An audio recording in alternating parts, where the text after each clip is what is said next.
ዳሌ የለኝም ጠፍጣፋ ሆንኩ እያልሽ ሱሪ ሲያምርብሽ እያየሽ በቅናት መበጥበጥሽን አቁሚ።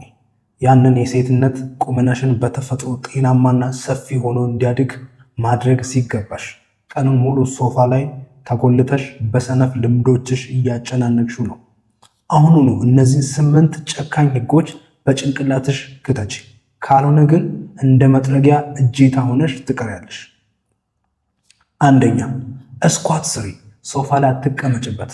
ቀኑን ሙሉ ቲቪ ሲታይ የምትውዩ ከሆነ ዳሌሽ ሊያድግ አይችልም። እንደ እስኳትና ላንጅስ ያሉ የዳሌ ጡንቻዎች የሚያሳድጉ ከባድ ስፖርት ስሪ። ጡንቻሽን በክብደት ሳታነቃነቂው ዝም ብለሽ ዳሌ አላደገም ብለሽ ብታለቅሺ ምንም ፋይዳ የለው። ተነሺና ብረት ግፊ። ሁለተኛ፣ ፕሮቲን ቀጥቅጪ፣ አትራቢ። ክብደት እቀንሳለሁ እያልሽ በቀን 1 ቅጠል ብቻ የበላሽ የምትኖሪ ከሆነ ዳሌሽ ሊያድግ አይችልም። የዳሌ ጡንቻ እንዲገነባ ከፍተኛ ፕሮቲን ይፈልጋል። አሳ፣ እንቁላል፣ ስጋና ባቄላ በደንብ ተመገቢ።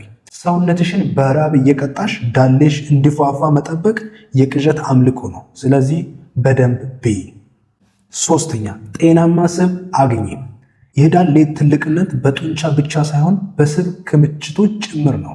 ስለዚህ እንደ አቮካዶ፣ ለውዝ፣ የተልባ ፍሬና የወይራ ዘይት ያሉ ጤናማ ስቦችን በምግብሽ ውስጥ ክተች።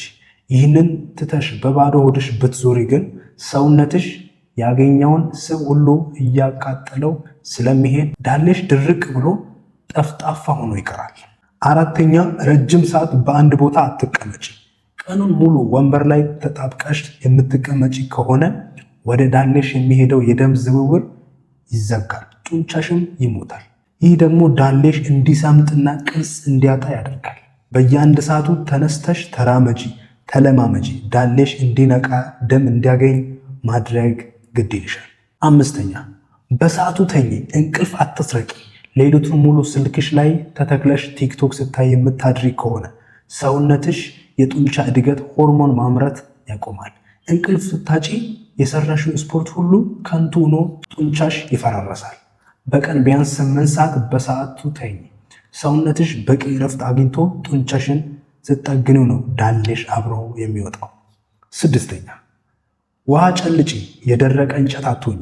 እኔ ውሃ አይጠማኝም እያልሽ በሶዳና በቡና የምትኖሪ ከሆነ የጡንቻሽ ሴሎች ይደርቃል።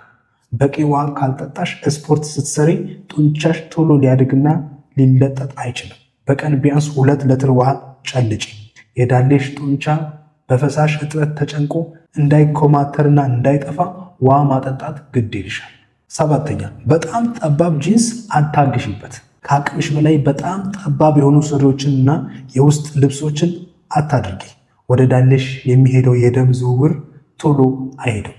የደም ስሮችሽ ከተጨመቁ ደግሞ ጡንቻሽ እድገቱ ያቆማል። ልክሽን አውቀሽ ምቹና ሰፊ ልብስ ልበሽ። ዳሌሽን በእጅሽ አታጠቢው።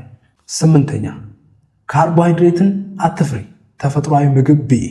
ውፍረት እፈራለሁ እያልሽ ካርቦሃይድሬትን ሙሉ በሙሉ ከአመጋገብሽን አታውጭው። ለስፖርት የሚሆኑ ጉልበት ተጠቀሚ። ዳሌሽ እንዲሰፋ ከፈለግሽ እነዚህን ምግቦችን ተጠቀሚያቸው። እንደ ስኳር ድንች፣ ካርቦሃይድሬቶችን ብይ። እነዚህ ምግቦች ለዳሌሽ ጡንቻ ግንባታ የሚሆኑ ነዳጅ ይሰጡሻል። ስለዚህ አትፍሪ፣ ብይ።